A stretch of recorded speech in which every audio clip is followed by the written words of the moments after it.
Ya, shalom semuanya. Sudah antusias malam hari ini, amin.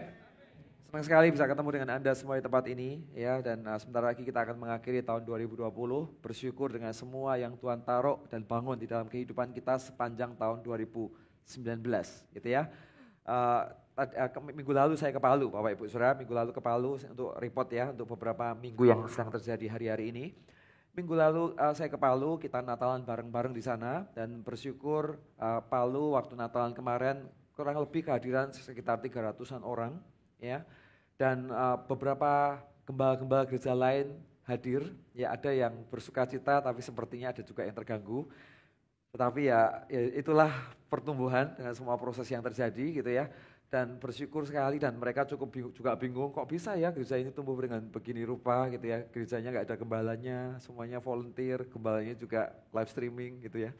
Tapi mereka tumbuh menjadi begitu luar biasa gitu ya. Dan di hari Minggu lalu juga surat tanda lapor gereja di kota Palu dan bukan hanya Palu tapi untuk seluruh provinsi Palu juga sudah terbit keluar.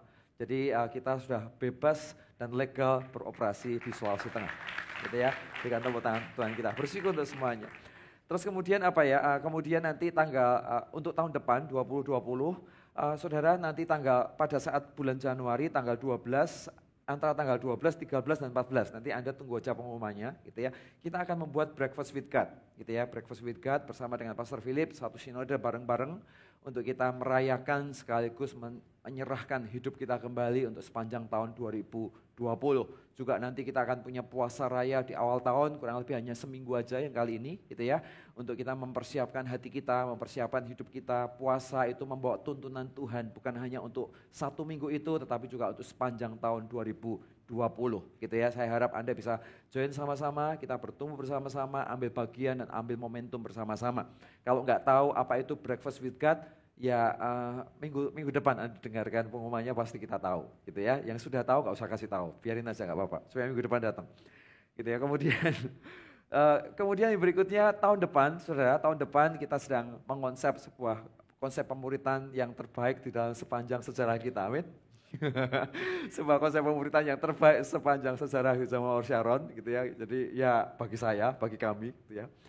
Dan kita akan mengatur untuk tahun 2020 konsep pemuritannya menjadi lebih otentik, lebih clear, lebih ditata sejak awal. Ya harapannya kita bisa berjalan day by day, month by month dengan sebuah pertumbuhan dan ekspektasi yang jelas. Tentunya bukan untuk menekan dan menuntut, tetapi justru untuk membuat kita semua clear dengan arah dan setiap area yang kita mau bangkitkan di dalam kehidupan kita dan di dalam leadership yang ada di dalam gereja ini, gitu ya. Dan di waktu yang sama juga tahun 2020 menjadi tahun di mana kita sama-sama mengingatkan kembali value-value, nilai-nilai berjemaat di dalam gereja kita. Sehingga kita bertumbuh bukan hanya menjadi jemaat yang liar, tapi menjadi jemaat yang tergembalakan. Kita bukan menjadi gereja yang ingin menjadi banyak, menjadi siapa saja. Kita juga bukan gereja yang niru sana, niru sini. Kita juga bukan gereja yang harus menjadi semua hal di dalam semua area. Tetapi kita menjadi gereja yang dipanggil dengan visi yang clear, visi yang jelas, ke arah dan tujuan yang pasti, dan kita mau tinggal di sana dengan semua panggilannya itu, gitu ya. Jadi di dalamnya tentunya ada nilai-nilai yang kita sepakati bersama, ada area-area di dalam kehidupan berjemaat itu titik toleransinya begitu luas, tetapi juga ada area-area yang kita harus sadari bahwa titik toleransinya bahkan mungkin nggak ada toleransi sama sekali. Gitu ya. Jadi itu area ini adalah area yang menceritakan tentang siapa kita. Ya, area yang menceritakan tentang bagaimana kita bertumbuh bersama-sama di dalam sebuah gereja lokal, gitu ya. Nanti kita akan bangun sama-sama di tahun 2020 juga, ya. Dan hari ini saudara, hari ini saya akan ngomong tentang apa sih? Hari ini saya ngomong sesuatu yang sederhana sebetulnya. Saya nggak khotbah ruwet, ya, nggak khotbah yang rumit-rumit gitu ya. Tapi saya khotbah renungan, ya. Khotbah renungan, khotbah yang membuat kita menggelitik tentang sesuatu yang tumbuh atau sesuatu yang sebetulnya sedang tumbang di dalam kehidupan kita. Ya, yang bisa menjawab area ini adalah Anda sendiri. Yang bisa memutuskan Anda ada di dalam area yang sedang tumbuh atau Anda sedang ada dalam area yang tumbang. Semuanya keputusan yang paling mengerti situasinya adalah hubungan Anda dengan Tuhan. Karena itu saya katakan ini bukan khotbah teaching tapi khotbah renungan untuk membuka wawasan, membuka paradigma kita tentang hadirat Tuhan yang Tuhan ingin bekerja di dalam kehidupan kita. Judulnya apa sih? Judulnya sederhana, mengasihi Tuhan. Ya, tahukah Anda orang yang jatuh cinta itu kelihatan? Ya, orang yang jatuh cinta itu terlihat. Orang yang jatuh cinta itu bisa terlihat dari sikap, perbuatan, dan segenap tindakan di dalam kehidupan sehari-harinya. Orang marah bisa ditutupin, apalagi kalau marah sama bosnya, tentunya nggak berani dong teriak-teriak gitu ya. Orang marah juga bisa ditutupin, apalagi kalau marahnya sama pacarnya, takut diputus, takut ini, takut itu, mungkin baru 2 hari jadian jadi masih sungkan gitu ya. Bisa ditutupi saudara orang marah. Tetapi orang jatuh cinta nggak mungkin bisa ditutupi. Ya tiba-tiba yang biasa tidur sembarangan, bangun sembarangan, tiba-tiba hari itu tidur lebih malam, bangun lebih pagi, rambut yang biasanya tidur hari itu keluar rumah tiba-tiba rambutnya semua berdiri gitu kan. Biasanya mandi sehari cuma sekali, hari itu mandinya 3 kali gitu kan. Kenapa? Karena dia lagi jatuh cinta gitu ya. Semua yang jatuh cinta itu kelihatan ya. Semua yang terlihat di dalam kehidupan kita kalau ngomong tentang mengasihi itu pasti kelihatan. Ya sama seperti Anda punya pasangan, Anda pacaran, Anda punya hubungan, ketika kita akan melakukan segala sesuatu bersama dengan pasangan kita, terlihat energik bagaimana semangat yang kita bangun bersama-sama. Karena itulah setiap orang yang punya hubungan pasti akan terlihat dari bagaimana dia bersikap dan bagaimana dia melakukan sesuatu dalam hidupnya. Sama juga hubungan kita dengan Tuhan. Waktu kita punya hubungan dengan Tuhan, waktu kita hidup mengasihi Tuhan yang dikelola dengan benar, pasti akan kelihatan pertumbuhannya. Hidup yang mengasihi Tuhan, yang dikelola dengan benar, pasti akan terlihat dari semua tindakan dan keputusan-keputusan yang dibangun di dalam keseharian hidupnya. Gitu. Hari ini pertanyaannya adalah kehidupan seperti apa yang sedang kita bangun dengan Tuhan. Kasih seperti apa yang sedang kita kembangkan di dalam hadirat Tuhan. Ya, hubungan seperti apa yang sebenarnya secara otentik itu terjadi di dalam kehidupan kita. Nah hari ini mari kita breakdown sama-sama, kita renungkan sama-sama, kita melihat siapakah kita di hadapan Tuhan malam hari ini. Bagaimana posisi kita sebetulnya di dalam kasih Tuhan. Bagaimana posisi kita dalam hubungan Tuhan bersama dengan kita di sepanjang hari-hari kita mengenalnya. Anda bisa buka dulu di dalam Yohanes 14. Yohanes 14 ayat 15 sampai seterusnya gitu ya. Yohanes 14 ayat yang ke-15. Alkitab berkata demikian. Jikalau kamu mengasihi aku, kamu akan menuruti segala perintahku, kata Alkitab. Ya, Alkitab clear dengan sederhana dia mengatakan, jikalau kamu mengasihi aku, akibatnya apa? Akibatnya kamu akan menuruti segala perintahku. Pertanyaannya adalah, pertanyaannya begini, Tuhan tuh ngomong kepada murid-muridnya, hei kalau kamu mengasihi aku, maka kamu akan menuruti segala perintah-perintahku. Tetapi di waktu yang sama di pikiran Tuhan, Tuhan juga ngerti bahwa kalau kamu mengasihi aku, kamu berusaha menuruti segala perintahku, kamu pasti gak bisa. Kenapa? Karena di dunia ini tidak ada orang yang berubah karena Taurat. Di dunia ini tidak ada orang yang berubah karena aturan. Di dunia ini tidak ada orang yang berubah karena sebuah konsep berpikir aturan sedemikian rupa dengan kedagingan, dengan cara berpikirnya dia mengekang berbagai macam area dalam hidup kita dan semua yang dia lakukan dengan kekuatan pribadinya bersama dengan Tuhan. Paling mentok bertahan sekian hari sesudah itu dia jatuh kelimpungan. Ya, sehingga suatu ketika Rasul Paulus mengatakan aku ingin melakukan yang baik tapi justru yang jahat yang terjadi. Aku ingin melakukan yang benar tapi justru kejahatan yang kulakukan. Hatiku ingin merindukan hidup di dalam takut akan Allah, tetapi justru pikiranku mengarahkan kepada sesuatu yang jahat. Kenapa? Karena pada dasarnya kita nggak mungkin hidup dengan aturan. Anda dan saya nggak mungkin hidup dengan Taurat. Taurat penting nggak? Yes, Taurat penting. Aturan penting nggak? Aturan penting. Tapi aturan tanpa pengelolaan yang benar, tanpa cara pandang yang benar untuk masuk di dalam sebuah ketaatan, maka Taurat, aturan semuanya itu akan menjadi arahan teknis yang tidak pernah bisa kita ikuti. Dan Yesus tahu persis tentang hal itu. Dia tahu persis dan dia berkata, kalau kamu mengasihi aku, maka kamu akan menuruti segala perintahku. Tetapi berikutnya, kalimat berikutnya dia ngomong begini. Aku akan minta kepada Bapa. Ya, aku akan minta kepada Bapa untuk yang memberikan kepadamu seorang penolong yang lain. Supaya ia menyertai kamu selama-lamanya. Saudara, inilah exit point-nya. Gak mungkin, Yesus tahu persis. Dia ngomong, kamu mengasihi aku. Pasti kamu bisa taat. Tapi Yesus tahu persis mereka gak mungkin bisa taat dengan cara mereka. Mereka gak mungkin bisa taat dengan aturan. Mereka gak mungkin bisa taat dengan kekuatan mereka. Mereka gak mungkin bisa taat menaat-naatkan diri. Gak bisa saudara. Cara satu-satunya gimana? Cara satu-satunya harus ada penolong yang masuk dalam kehidupan seseorang. Harus ada penolong yang masuk dalam kehidupan seseorang dan penolong itu bekerja bersama dengan kita. Membuahkan hal-hal besar yang Tuhan inginkan terjadi dalam kehidupan kita. Saudara, itulah peran Roh Kudus di dalam kehidupan kita. Makanya ada satu kalimat yang menarik dikatakan, aku akan minta kepada Bapa supaya ia memberikan kepadamu seorang penolong yang lain. Supaya ia menyertai kamu sampai kapan? Selama-lamanya, kata Alkitab. Jadi tahukah di dalam hidup ini untuk kita menjadi taat caranya bukan dengan aturan. Untuk membuat kita menjadi taat caranya adalah Anda mengenal Roh Kudus. Anda mengenal jalannya untuk menuju kepada ketaatan itu. Aturan itu sebagai rambu-rambu di dalam kehidupan kita. Kenapa Taurat penting? Karena Taurat itu mencerahkan apa yang benar dan apa yang salah dalam hidup kita. Taurat itu sama seperti ketika Anda berjalan di jalan raya, Anda naik mobil, Anda ketemu lampu merah, lampu kuning, lampu merah, kuning, hijau ya. Lampu merah, lampu kuning, lampu hijau gitu kan. Anda jalan lagi ketemu dilarang parkir, Anda jalan lagi kucing dilarang lewat, Anda jalan lagi jembatan mau runtuh, Anda jalan lagi hati-hati longsor. Itu Taurat. Itu berbagai macam bentuk aturan yang ditaruh di pinggir jalan sebagai rambu-rambu dan arahan untuk kita. Tetapi jalannya sendiri bukan atas aturan. Jalannya sih ada satu jalan yang membentang di depan kita untuk kita lewati. Dan jalan itulah jalan di mana Roh Kudus akan mengerjakan sesuatu di dalam kehidupan kita.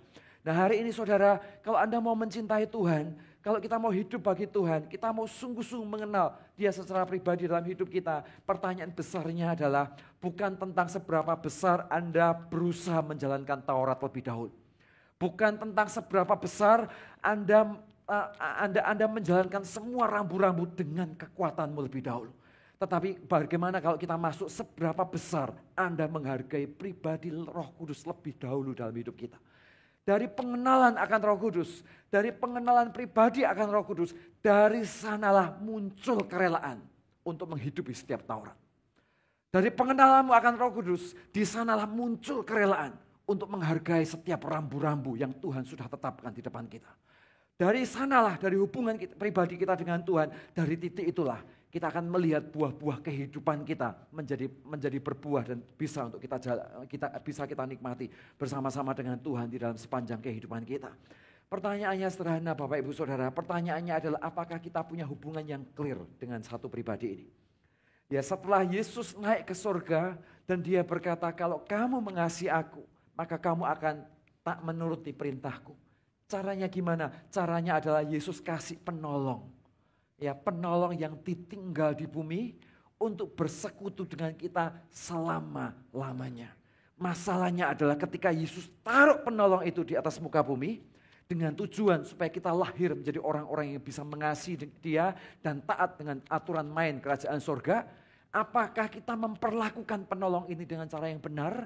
Apakah kita memperlakukan pribadi yang satu ini untuk membuat hidup kita mengalami buah-buah Kristus dalam kehidupan kita?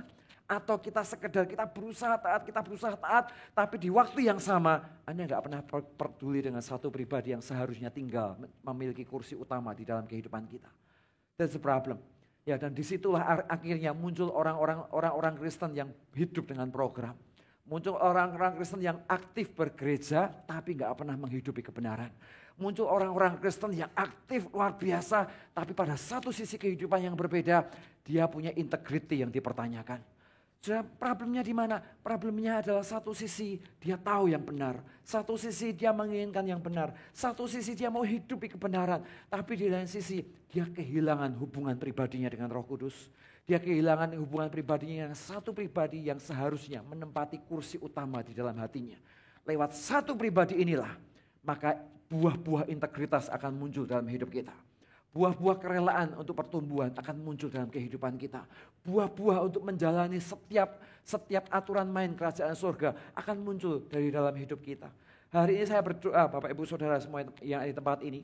Ayo sama-sama di akhir tahun ini sekaligus menjadi awal tahun di mana kita meresolusi sesuatu di dalam kehidupan kita. Ya mari sama-sama kita kita kembali ke sesuatu yang sederhana. Ya, kita kembali kepada sesuatu yang sederhana. Kita belajar untuk menghargai Roh Kudus dalam kehidupan kita. Kita belajar untuk menghargai satu pribadi ini, untuk pribadi ini memiliki tempat spesial di dalam kehidupan kita. Anda lihat ayat yang berikutnya dikatakan demikian, yaitu Roh kebenaran. Dunia tidak dapat menerima Dia, sebab dunia tidak melihat Dia dan tidak mengenal Dia. Tetapi kamu kenal Dia. Sebab ia menyertai kamu dan diam di dalam kamu. Itu pekerjaan Roh Kudus, saudara.